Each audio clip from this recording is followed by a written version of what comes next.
Welcome back. তো কেমন আছো তোমরা? রাফি আমি শুধু তোমার পার্ট 3 নিয়ে আইসা পড়ছি। তো বেশি কথা না কয়ে ভিডিও শুরু করা যাক। রাফি মেঘলাকে কোলে নিল, তারপর বাসার দিকে যেতে লাগলো। রাফির মান সম্মানের পুরো 12টা বাজিয়ে দিলেও কেউ দেখলে আমাকে কি ভাববে। এখন মেঘলা বলল, আমি কি করছি? তুই তো কান ধরে উঠবস করালি, তাই এখন কোলে নিয়ে নিচ্ছিস। রাফি বলল, উঠবস করিয়ে কোনো লাভ হয়েছে কি? তোর না আছে লজ্জা, না আছে বুদ্ধি। তোকে আমাকে এভাবে দেখলে লোক তো তা সেভাবে নেবে না, ভাববে তুই আমার জিএফ। মেঘলা বলল, সত্যি ভাইয়া, শোনো না একটা কথা বলি। রাফি বলল, না আমি কোনো কথা শুনতে চাই না। মেঘলা একটু রাগ করে বলল, কেন? রাফি বলল, তুই যতবারই পারমিশন নিয়ে কথা বলিস একটাই কথা বলিস তাই। মেঘলা বলল, তো কি হয়েছে? প্লিজ আমার সাথে প্রেম কর না, আমার তোকে সত্যিই খুব ভালো লাগে। রাফি কিছু না বলে মেঘলাকে কোল থেকে নামিয়ে দিল। মেঘলা বলল, কি হলো? রাফি বলল, হোস্টেলে যা, বাসায় যেতে হবে না। মেঘলা বলল, মানে কি? রাফি ট্যাক্সি ডেকে মেঘলাকে তুলে দিল। মেঘলা বলল, আরে ছোট মা রাগ করবে, আমার ফোনটাও তাদের বাসায় নিয়ে আসি গিয়ে। রাফি মেঘলার কোনো কথায় গুরুত্ব না দিয়ে ট্যাক্সি ভাড়া দিয়ে অ্যাড্রেস বলে দিল। মেঘলা বলল, তোর নিয়ে যেতে হবে না, আমি একাই যেতে পারবো, তাও পাঠিয়ে দিস না। রাফি ট্যাক্সিওয়ালা ভাইকে উদ্দেশ্য করে বলল, মামা আপনাকে যেতে বললাম তো। ট্যাক্সি চালক চলে গেল। মেঘলা মন খারাপ করে যেতে লাগলো। তখন মেঘলা বলল, শালাই নিজে যা বোঝে তাই করে, কখনো আমার কোনো কথা শোনে না। আমি কি দেখতে এতই খারাপ নাকি যে সব সময় রিজেক্ট করে দেয়? তা মনে মনে বলছে, ঠিক আছে যা, তোর মতো ছেলের সাথে প্রেম করার দরকার নেই আমার, আমি তোর চেয়ে ভালো ছেলে পাবো। ওদিকে রাফি ভাবতে লাগলো, মাত্র ক্লাস 9-এ পড়ে আবার প্রেম করতে চায়, শখ কত। প্রেম করব যখন তখন বলে থাকে, বাসার কেউ শুনলে যে আমাদের মিশতে দিবে না, এই সেন্সটুকু ওর মাথায় নেই। এইদিকে 4 দিন হয়ে গেছে মেঘলা বাসায় এসেছে। 4 দিন হয়ে গেছে মেঘলার কাছে কোনো ফোন নেই। ফোন না থাকায় রাফিকে প্যারা দিতে পারেনি। সন্ধ্যাবেলা রাফি মেঘলার ফোন নিয়ে মেঘলার হোস্টেলে গেল ফোনটা দেওয়ার জন্য। তখন দারোয়ান রাফিকে বলল, কার সাথে দেখা করবেন? রাফি বলল, দেখা করব না, 49 নাম্বার রুমে মেঘলার ফোনটা একটু দিয়ে দিবেন। দারোয়ান বলল, ও আচ্ছা, আপনি তাহলে রাফি? রাফি বলল, জি, কিন্তু কেন? দারোয়ান বলল, আপনি একবার মেঘলার রুমে যান। রাফি বলল, না যাব না, এমনিতে এটা একটা গার্লস হোস্টেল, রুমে যাওয়াটা আমার ঠিক হবে না, খুব বেশি দরকার না হলে আমি রুমে যাই না। দারোয়ান বলল, ছেলেদের এখানে অ্যালাও করা হয় না, আমি সেটা জানি স্যার, কিন্তু আপনার যাওয়াটা খুবই দরকার আছে। আসলে মেঘলা হঠাৎ করে অসুস্থ হয়ে পড়েছে, আমাদের পক্ষ থেকে আপনাদের জানানো উচিত ছিল। ম্যাডাম বারবার বলছিল মেঘলার গার্জিয়ান নাকি আপনাকে যেন ইনফরমেশন করি, কিন্তু আমি আপনার নাম্বার পাইনি। আসলে আমি আজকেই এখানে জয়েন করেছি, সবকিছু ভালোভাবে বুঝে নেইনি, সবকিছু আগের দারোয়ানের কাছেই রয়ে গেছে। তারপরও আমি মেঘলাকে অনেকবার বলছিলাম, কিন্তু ও কারো নাম্বারই দিল না। রাফি বলল, কি বলছেন এসব, কি হয়েছে ওর? বলে রাফি তাড়াহুড়া করে মেঘলার রুমে গেল। রাফি গিয়ে বলল, কি হয়েছে মেঘলা? হ্যালো এভরিওয়ান, ক্রিকেটে শুরু হচ্ছে সাউথ আফ্রিকা টি-20 এবং আসন্ন টি-20 ম্যাচগুলো 2 কোটি টাকার জাক্কাস বোনাস। নিজের সেরা ব্যাটিং দক্ষতা দিয়ে লিডার বোর্ডের শীর্ষ স্থান জয় করুন এবং জাক্কাস বোনাসের যোগ্য হয়ে উঠুন। আইপিএল টি-20 এবং বিপিএল 2024 খেলা চলাকালীন শীর্ষ স্থান পেতে টক্কর দিন। তোমরা লাইভে ক্রিকেট ম্যাচ দেখে এবং অনলাইন গেম খেলে প্রতি সপ্তাহে পাচ্ছ একটি আইফোন 14 প্রো ম্যাক্স জেতার সুযোগ। আমরা সবাই জানি ক্রিকেটের ব্র্যান্ড অ্যাম্বাসেডর হচ্ছে বিখ্যাত ক্রিকেট রবিন থাপ্পা এবং বিখ্যাত পশ্চিমবঙ্গ অভিনেত্রী শ্রাবন্তী চ্যাটার্জি। যদি ভালো নলেজ থাকে ক্রিকেটের মাধ্যমে অনলাইন ক্যাসিনো থেকে শুরু করে অনলাইন লুডো, 3 পাত্তি, ক্রাম, slot, fishing, cricket, football, badminton ইত্যাদি গেম খেলে টাকা ইনকাম করতে পারবে। তাছাড়াও ক্রিকেটে এখন এভিয়েটর গেম ক্যাশব্যাক দিচ্ছে 5 লক্ষ টাকা পর্যন্ত। তাছাড়াও তোমাদের বন্ধুদের রেফার করে আয় করতে পারবে 1200 টাকা। আরো আছে জন্ম নিবন্ধনের বোনাস 1000 টাকা। তাই সকল বোনাস পেতে এখনই নিবন্ধন করুন আর ইনকাম করুন ঘরে বসেই। Link comment box and description বক্সে দেওয়া আছে। মেঘলা বলল, এখন আসার কি দরকার ছিল, একেবারেই আসতি মারা যাওয়ার পর কবর দিতে। রাফি বলল, কি বলছিস? মেঘলা বলল, প্রচন্ড জ্বর এসেছে, হালকা শ্বাসকষ্ট, ভাববেন না করোনা হয়েছে। মেঘলা যখন পানিতে পড়ে গিয়েছিল ডাক্তার তখনই বলে দিয়েছিল ওর যেন ঠান্ডা না লাগে, যদি ঠান্ডা লাগে শ্বাসকষ্ট হবে। রাফি বলল, এত জেদ কেন তোর, শরীর খারাপ একবার বললি না? মেঘলা বলল, বলবো কেন, আমি এতক্ষণ ভিজেছি, আমার যে শরীর খারাপ হবে তুই জানতি না নাকি? ডাক্তার কি বলছিল ভুলে গিয়েছিস? রাফি বলল, ওফ, তুই আসলে একটা জাক গে, কি খাবি বল, নিয়ে আসি, আর সাথে ওষুধও নিয়ে আসি।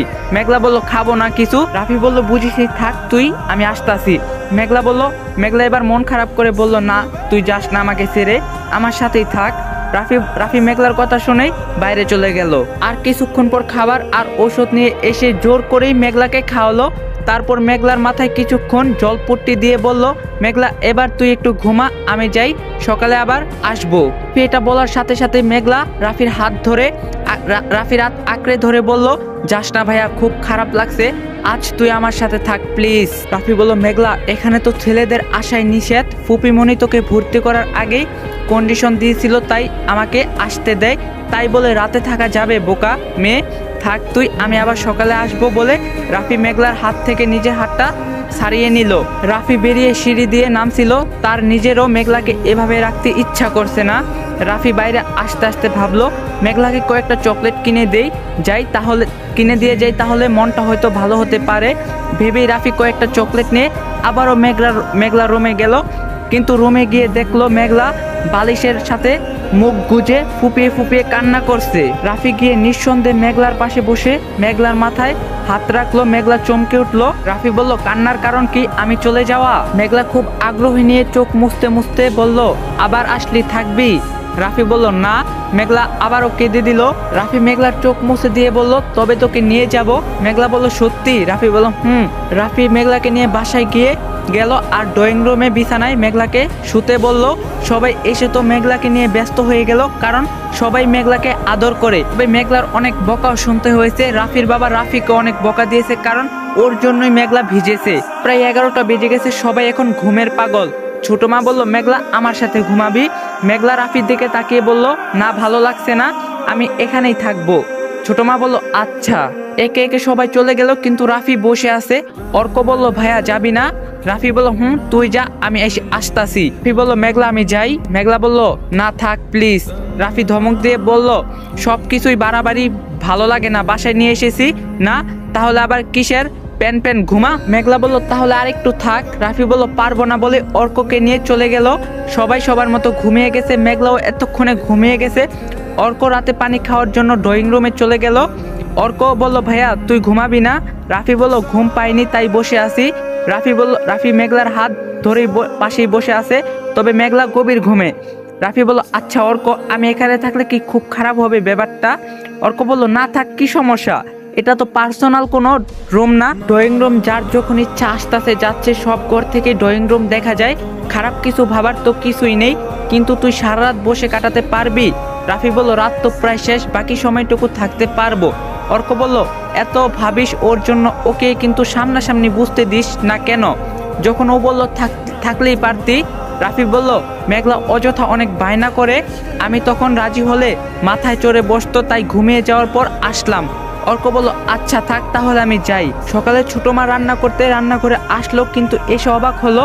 ছোট মা বলল, কি ব্যাপার রাফি, এত সকালে তুই রান্নাঘরে, খিদা পেয়েছে নাকি? রাফি চমকে উঠলো, বলল, না মানে আমি একটু স্যুপ বানাতে চাইছিলাম। ছোট মা বলল, আমাকে ডাকলেই পারতি, যে ছেলে পানিটাও নিয়ে খায় না, সে এত বড় স্যুপ বানাচ্ছে, মানে তো খুব খিদা পেয়েছে তাই না? সর, আমি রান্না করে দিচ্ছি। রাফি বলল, না মানে এটা আমার না, মেঘলার জন্য, আসলে সবার সামনে বানালে কি ভাববে, তাই কেউ উঠার আগেই বানাতে চেয়েছিলাম। ছোট মা বলল, মেঘলার কপালটা খুবই ভালো, তুই কত খেয়াল রাখিস ওর। কিন্তু রাফি, তোর মা এসব জানলে কি হবে জানিস? রাফি বলল, জানি ছোট মা, তাই তো যাতে না জানে সেভাবেই থাকার চেষ্টা করি। আমি চাইলেই মেঘলাকে এই বাসায় থেকে পড়াশোনা করাতে পারি, কিন্তু আমি জানি এখানে থাকলে ঝামেলা হতে পারে, তাই ওকে এখানে আনতে চাই না। মেঘলা এখনো অবুঝ, আমি ততটা বড় নই, আমাদের পাগলামি কেউই মেনে নেবে না, আমি সেটা বুঝি ছোট মা, কিন্তু কি করব, মেঘলাটা যে আমার উপর খুবই নির্ভরশীল। ছোট মা বলল, কথা শুনে কে বলবে যে এই ছেলে কেবল উচ্চ মাধ্যমিকে পড়ে? মাশাআল্লাহ বাবা, তোর যে ব্যবহার, তুই সব কিছু জয় করতে পারবি। রাফি বলল, হয়েছে, আর পাম দিতে হবে না, আমি এখনই যাই, তুমি একটু স্যুপটা একটু দিয়ে যেও মেঘলাকে, বলো না যে আমি বানিয়েছি, ও জানলে সারা বাড়িতে ঢোল বাজিয়ে জানানি দিবে। রাফি গিয়ে মেঘলাকে ডাকলো। রাফি বলল, এখন কেমন লাগছে? মেঘলা বলল, জানি না। রাফি বলল, আবার কি হলো? মেঘলা বলল, কথা বলবি না আমার সাথে, আমার কথা শুনিস না তুই? রাফি বলল, শোনার মতো হলে ঠিকই শুনতাম, যা ফ্রেশ হয়ে আয়, ওষুধ খেতে হবে। মেঘলা বলল, তোর ওষুধ তুই খা। রাফি বলল, মেঘলার বাচ্চা, ভালোভাবেই বলছি। মেঘলা বলল, তুই আমাকে বকা দিলি? রাফি বলল, না বকা দেনি, কান্না করিস না প্লিজ। জানা প্লিজ। মেঘলা বলল যাচ্ছি যাচ্ছি। মেঘলা রাফির ওয়াশরুমে গেল, আর রাফি নিজেই অর্কের রুমে গিয়ে ফ্রেশ হয়ে মেঘলাকে ডাকতে আসলো। রাফি ডাকতেই মেঘলা ওয়াশরুম থেকে ব্রাশ হাতে নিয়ে বেরিয়ে আসলো। রাফি বলল এতক্ষণ লাগে? মেঘলা না ভাবতে ভাবতে একটু দেরি হয়ে গেল। রাফি বলল বিশ্বযুদ্ধ করবি নাকি যে হিটলারই বুদ্ধি করতাছিলি? মেঘলা বলল অনেকটাই, তাই আসলে তোর ব্রাশ দিয়ে দাঁত মেজেছি তো তুই কি বলবি সেটাই ভাবছিলাম। রাফি বলল কি? মেঘলা বলল এটা তোর না। রাফি বলল ইয়া কি, তুই কি কখনো মানুষ হবি না? মেঘলা বলল তোর মানেই তো আমার, তাই না? তাহলে কি সমস্যা? এটা তুই ইউজ করিস, রেখে গেলাম। রাফি বলল এটা নিয়ে সোজা ডাস্টবিনে ফেলে দেবো, ফাউল মেয়ে। মেঘলা বলল বললেই হলো। রাফি বলল আমি পাগল হয়ে যাব। মেঘলা বলল আচ্ছা আমি তোর দেখাশোনা করব, চিন্তা করিস না। রাফির আগে বাইরে চলে গেল। মেঘলা নিচে গিয়ে কম্বল টেনে বসে পড়লো। ছোট মা স্যুপ দিয়ে গেল। মেঘলা বলল ওয়াও আমার ফেভারিট স্যুপ, থ্যাংক ইউ ছোট মা। মেঘলা সবটাই খেয়ে নিল। এবার রাফি আসলো। রাফি বলল নে পানি খা, সাথে ওষুধটাও খা। মেঘলা বলল তোর হাতে আমি বিষও খাবো না। রাফি বলল বিষ এমনিতেই কেউ খায় না। মেঘলা বলল খাবো না, কিছুই খাবো না। তুই আমাকে বকা দিলি কেন? রাফি বলল কখন বকা দিলাম? মেঘলা বলল একটু আগেই ব্রাশের জন্য। রাফি বলল খা বলছি, না হলে জোর করে গিলাবো। মেঘলা বলল খাবো না আমি। এবার রাফি অনেকটা জোর করেই ব্যর্থ হলো। এবার অনুরোধ করতে শুরু করলো। রাফি বলল খেয়ে নে প্লিজ। মেঘলা বলল খেতে পারি, একটা শর্ত। রাফি বলল কি শর্ত? মেঘলা বলল যদি আইসক্রিম কিনে দিস। রাফি বলল তোর ঠান্ডা লেগেছে তার মধ্যে আইসক্রিম? মেঘলা বলল জানতাম দিবি না, আমি ওষুধ খাবো না। রাফি বলল তুই খাবি না, তোর 14 গোষ্ঠী খাবে। বাসায় তোর সাথে জোরাজোরি করতে চেয়েছিলাম না, কিন্তু তুই ভালো কথার মেয়ে না। না বলেই রাফি এসে মেঘলার মুখ চেপে ধরে ওষুধ খাইয়ে দিল। মেঘলা বলল বাজে ছেলে, একটা কথা বলিস মেয়েদের টাচ করিস না, আবার কথায় কথায় টাচ করিস। রাফি বলল তুই মেয়েদের মধ্যে পড়িস, তোর কোনো আচরণই মেয়েদের মতো না। ইনফ্যাক্ট তোর আচরণ কোনো সুস্থ মানুষের মতোই না, তুই একটা সাইকো। মেঘলা বলল ঠাডা পড়ুক তোর উপর। রাফি বলল অনেক ডিউটি করছি, এবার আমি যাচ্ছি, একদম বিরক্ত করবি না। মেঘলা বলল কোথায় যাস? এখানে বস। রাফি বলল মানে কি? মেঘলা বলল গল্প করব তোর সাথে। রাফি বলল খেয়ে কাজ নাই আমার। মেঘলা বলল চল একটা গল্প শোনাই। রাফি সাধারণত মেঘলার পাশে বসেছিল, তাই তার খুব ঘুম পেয়েছে, কিন্তু মেঘলা তাকে যেতে দিচ্ছে না। কে বসে গল্প শোনাচ্ছে, মেঘলার মুখে খই ফুটেছে, কিন্তু রাফি কোনো রেসপন্স নেই। মেঘলা বলল আমি তো কিছুই বুঝলাম না, তুই আমার কথা শুনতে পাচ্ছিস? রাফি বলল আমার ঘুম পাচ্ছে মেঘলা, আমাকে যেতে দে প্লিজ। কে শুনে কার কথা? মেঘলা ততক্ষণ ভক ভক করলো যতক্ষণ না রাফি সেখানেই ঘুমিয়ে পড়লো। রাফি ঘুমিয়ে পড়ার পর মেঘলা সারা বাড়ি মাতিয়ে বেরিয়েছে। রাফির 3টা চাচাতো ভাই বোন আছে, নাবিল, নেহা আর মিলি। নাবিল রাফির সমবয়সী, আর মিলি রাফির বড়, আর নেহা ছোট। তবে তারা সবাই মেঘলার চেয়ে বড়। মেঘলা সবার সাথে খুব মজা করছে, কারণ তার জ্বরও কমে গেছে। আর রাফি না থাকায় শাসন করার মতো কেউই ছিল না, তাই মেঘলার যা খুশি তাই করে বেরিয়েছে। দুপুরবেলা রাফির ঘুম থেকে উঠে আবিষ্কার করলো মেঘলার হাতে তার ফোন। রাফি মেঘলার হাত থেকে ফোনটা কেড়ে নিয়ে বলল, রাফি বলল কারো পার্সোনাল জিনিস ধরতে নেই জানিস না। মেঘলা বলল ধুর দে তো, কত ভালো ভালো মেয়েগুলি তোকে SMS দেয়, তুই রিপ্লাই দিস না কেন? রাফি বলল আমি মেঘলা নই তাই। কথাটা বলতে বলতে উপরে চলে গেল। মেঘলাও পিছু পিছু গেল। রাফি বলল এতক্ষণ কি করেছিস, মানে কি অঘটনা ঘটিয়েছিস? মেঘলা বলল কিছুই করিনি। রাফি মেঘলাকে টেনে চেক করে জ্বর আছে কিনা। রাফি বলল যাক, জ্বর কমে গেছে তাহলে। মেঘলা বলল চল এবার আইসক্রিম খেয়ে আসি। রাফি বলল না, আমি এখন বের হব না, ফ্রেন্ডরা অপেক্ষা করছে, তুই আজ এখানেই থাক। মেঘলা বলল চল না। রাফি বলল কই যাব, বিরক্ত করবি না মেঘলা। মেঘলা বলল চল না, আইসক্রিম কিনতে যাই। রাফি বলল তুই যা, এমন তো না যে তুই রাস্তা চিনিস না। মেঘলা বলল চল বলতে বলতে রাফিকে টেনে নিয়ে গেল। রাফি বলল আর ভালো লাগে না রে, তুই কি আমাকে একটু শান্তিও দিবি না? মেঘলা এতক্ষণ যে ঘুমাইতে দিলাম, তুই জানিস না তোকে ছাড়া আমার ভালো লাগে না। মেঘলা আর রাফি কথা বলছিল, তখন নাবিল আসলো। নাবিল বলল কিরে, বাইকটা কি আমি এনে দিব? রাফি বলল তুইও শুরু করলি, একটা কাজ কর না নাবিল, তুই ওকে নিয়ে যা। নাবিল বলল ও তোকে ছাড়া যাবে না। মেঘলা বলল তোদের কারোই যেতে হবে না, আমি চলে যাচ্ছি বলে মেঘলা চলে যেতে চাইলো। নাবিল বলল আরে চলে যাচ্ছে, ওকে আটকা না। রাফি বলল যন্ত্রণা রে, ওই দাঁড়া বাইক নিয়ে আসতাছি, মহারানী তো পছন্দের দোকান ছাড়া খাবে না। অবশেষে রাফি মেঘলাকে নিয়ে কলেজের সামনে গেল। ওখানে মেঘলা সবসময় খায়। রাফি বলল, এখানে আমার পরিচিত অনেকেই আছে, একটু ভদ্রতা বজায় রাখিস, অভদ্রতা করলে কি করব আশা করি জানিস। মেঘলা বলল, জানি কলেজে আসলেই তোর তো ভাব বেড়ে যায়। রাফি বলল, মামা ওরে আইসক্রিম দাও। দোকানদার মেঘলাকে আইসক্রিম দিল। আর রাফি, আর কিছু নিবি? মেঘলা বলল, না। রাফি বলল, কত হয়েছে মামা? দোকানদার বলল, 5,680 টাকা। রাফি বলল, মানে কি, একটা আইসক্রিমের দাম 5,000 টাকা কিভাবে হয়? কথাটি শুনে মেঘলা হাসতে লাগলো। দোকানদার বলল, মেঘলা তো প্রতিদিন আইসক্রিম নিয়ে যায়, সাথে বান্ধবীদের জন্য নিয়ে যায়। মেঘলা তো বলছে তুমি বিল দেবে। কথাটি শুনে রাফি অবাক হয়ে মেঘলার দিকে তাকিয়ে বলল, কি শুনছি এসব? মেঘলা বলল, মামা যেটা বললো সেটাই তো শোনার কথা। রাফি বলল, কিন্তু এসবের মানে কি? মেঘলা বলল, মানে তো খুবই সহজ, এই ব্যাপারটা জানিস না তাই তোকে জানানোর জন্যই নিয়ে আসলাম, না হলে তো বাসার সামনেই আইসক্রিম খেতে পারতাম। রাফি বলল, ও গড, তা এখন যদি আমি টাকা না দেই? মেঘলা বলল, আমি কলেজের গেটের সামনে গিয়ে থালা নিয়ে বসে পড়ব। রাফি বলল, তুই এসবই পারবি? আচ্ছা মেঘলা, আমি কি চাকরি করি? বাসা থেকে আমাকে যে হাত খরচ দেয় সবটাই তো তুই খরচ করে ফেলিস, আমার জন্য তো কোনো কিছু অবশিষ্ট থাকে না। আজ এটা লাগবে, কাল ওটা লাগবে, কেন রে, তোর কি টাকার অভাব? নিজেরটা নিজে কিনতে পারিস না? মেঘলা বলল, তোর কাছ থেকে নিতে ভালো লাগে, তুই লাগবে, আমাকে না জ্বালালে তো তোর শান্তি লাগে না। বলতে বলতে রাফি দোকানদারকে টাকা দিয়ে দিল। দোকানদার বলল, তাহলে কি ওকে আর আইসক্রিম দিব না রাফি? রাফি বলল, আমি কি নিষেধ করেছি? আর এই যে মহারানী, আপনি কি ফ্রেন্ডদের জন্য আইসক্রিম নেন নাকি নিজেই খান সবগুলি? ডাক্তার তো আইসক্রিম খেতে নিষেধ করেছে, জানিস না? মামা ওকে একটার বেশি আইসক্রিম দিবেন না, বান্ধবীদের দিতে হলে অন্য কিছু দিবেন, আইসক্রিম না, ঠিক আছে? বলে রাফি হাঁটতে লাগলো। মেঘলাও পিছু পিছু গেল। রাফি বলল, এবার তো বাসায় যা, আমি একটু ফ্রেন্ডদের সাথে দেখা করে আসি। মেঘলা বলল, না, আমরা তো শপিংয়ে যাব এখন। রাফি বলল, কি? মেঘলা বলল, হ্যাঁ চল। রাফি বলল, অসম্ভব, আমি যাব না, আমার কাছে টাকা নেই। মেঘলা বলল, তোর দিতে হবে না, আমি দিব। রাফি বলল, আমি পারবো না যেতে, তুই একা একা যা।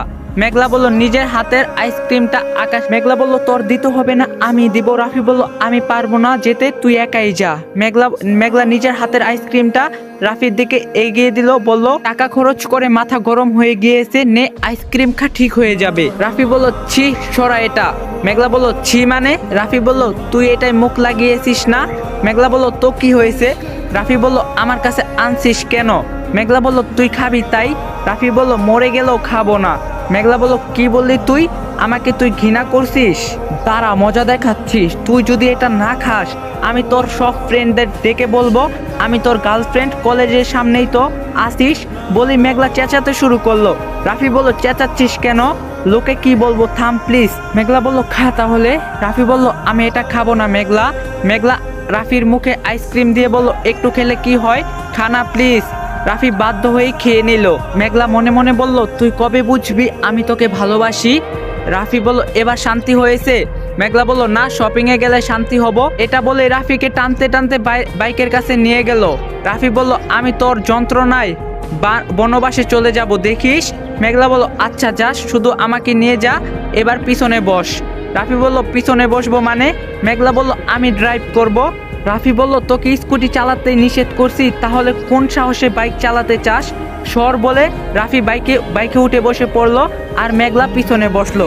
শপিং মলে গিয়ে মেঘলা একটা সাদা টি শার্ট নিয়ে বলল, ভাইয়া দেখ না এটা কেমন? রাফি বলল, টি শার্টটা খুবই সুন্দর, মূলত তোর সবকিছুই খারাপ হলো, রুচিবোধ খুবই ভালো, কিন্তু এটা মেয়েদের টি শার্ট না। রাফি বলল, সাদা একটা টি শার্ট নিয়ে বল তুই এটা নে। মেঘলা বলল, এটা কেমন সেটা বল, ভালো নাকি খারাপ? রাফি বলল, ভালো, কিন্তু তার জন্য না, তোর জন্য না, এটা তো ফিট হবে না তোর। মেঘলা বলল, সেসব আমি বুঝবো বলে টি শার্টটা কিনলো। রাফির কাছে যত টাকা ছিল সব আইসক্রিম কিনতে শেষ, তাই মেঘলা নিজের টাকা দিয়ে টি শার্টটা কিনে নিল। বাইরে এসে রাফি কিছুটা রাগী ভাব নিয়ে বলল, শুধু টাকা নষ্ট করিস, এটাই তো তুই পড়তে পারবি না, এমনিতেই জিনিসটা নিলি। মেঘলা প্যাকেটটা রাফির হাতে দিয়ে বলল, এটা আমার জন্য না, এটা তোর জন্য। রাফি বলল, মানে? মেঘলা বলল, আমি শপিং করতে আসলাম তো সবসময় তুই বিল দিস, তাই আগে আইসক্রিমের কথা বলে তোর সব টাকা খরচ করলাম যাতে তুই বিল দিতে না পারিস, তারপরে নিজের টাকায় কিনলাম, তোকে গিফট করলাম বলে। আসলে আমি আইসক্রিম নিইনি, মামাকে আগেই বলে দিয়েছিলাম যেন তোর টাকা রেখে দেয়, আর যেটা কিনলাম সেটাও তোকে দিয়ে দিয়েছি। আইসক্রিম আমার খুবই পছন্দের। ডাক্তার বলছে এখন আমি অসুস্থ, তাই খেতে পারবো না, কিন্তু তুই আমাকে খেতে নিষেধ করছিস, তাই খাই নাই। তুই নিষেধ করছিস অথচ আমি মানিনি, সেটা কখনো হয়েছে? রাফি খুব অবাক হয়ে বলল, কিন্তু এত সব করলি কেন? মেঘলা বলল, তোকে গিফট দিব বলে, কারণ কাল তোর জন্মদিন, হতে পারে গিফটটা ছোট, তবুও তো দুজন মিলে একসাথে পছন্দ করে নিয়েছি, তাই না? রাফি বলল, আমার জন্মদিন আমারই তো মনে নেই, তুই তো মাঝে মাঝে নিজের নামটাও ভুলে যাস, এটা মনে রাখলি কি করে? মেঘলা কাঁদো কাঁদো হয়ে বলল, ভালো হচ্ছে না বলে দিলাম। রাফি বলল, তুইও না পারিস বটে পাগলি, টি শার্টটা দে। আর শোন, তুই এবার থেকে মামার দোকান থেকে সত্যি সত্যি আইসক্রিম নিস, আমি যতদিন বেঁচে আছি প্রতি মাসে আমি বিল দিব। মেঘলা বলল, আই লাভ ইউ ভাইয়া। রাফি বলল, আই লাভ ইউ টু পাগলি। রাফি মনে মনে বলছে, তুই এমন একটা মেয়ে যাকে ভালো না বেসে থাকাই যায় না, খুব ভালোবাসি তোকে, কিন্তু বলার সময় যে হয়নি। মেঘলা বলল, ওই আমি মোটেও পাগলি নই। রাফি বলল, এই যে আবারও ঝগড়া শুরু করে দিয়েছিস। মেঘলা কাঁদো কাঁদো চোখে বলল, আমাকে পাগলি বললি কেন? আসসালামু আলাইকুম গাইস, ভিডিওটা ভালো লাগলে লাইক দিতে ভুলবেন না। আর আমি এখন প্রতিদিন ভিডিও দিতেছি, আর পার্ট 4 লাগলে অবশ্যই কমেন্ট বক্সে বলবেন। চ্যানেলে নতুন না থাকলে অবশ্যই চ্যানেলটা সাবস্ক্রাইব করে দিবেন। আজকের ভিডিও এই পর্যন্তই ছিল, সবাই ভালো থাকবেন, সুস্থ থাকবেন, আল্লাহ হাফেজ, দেখা হবে কালকে।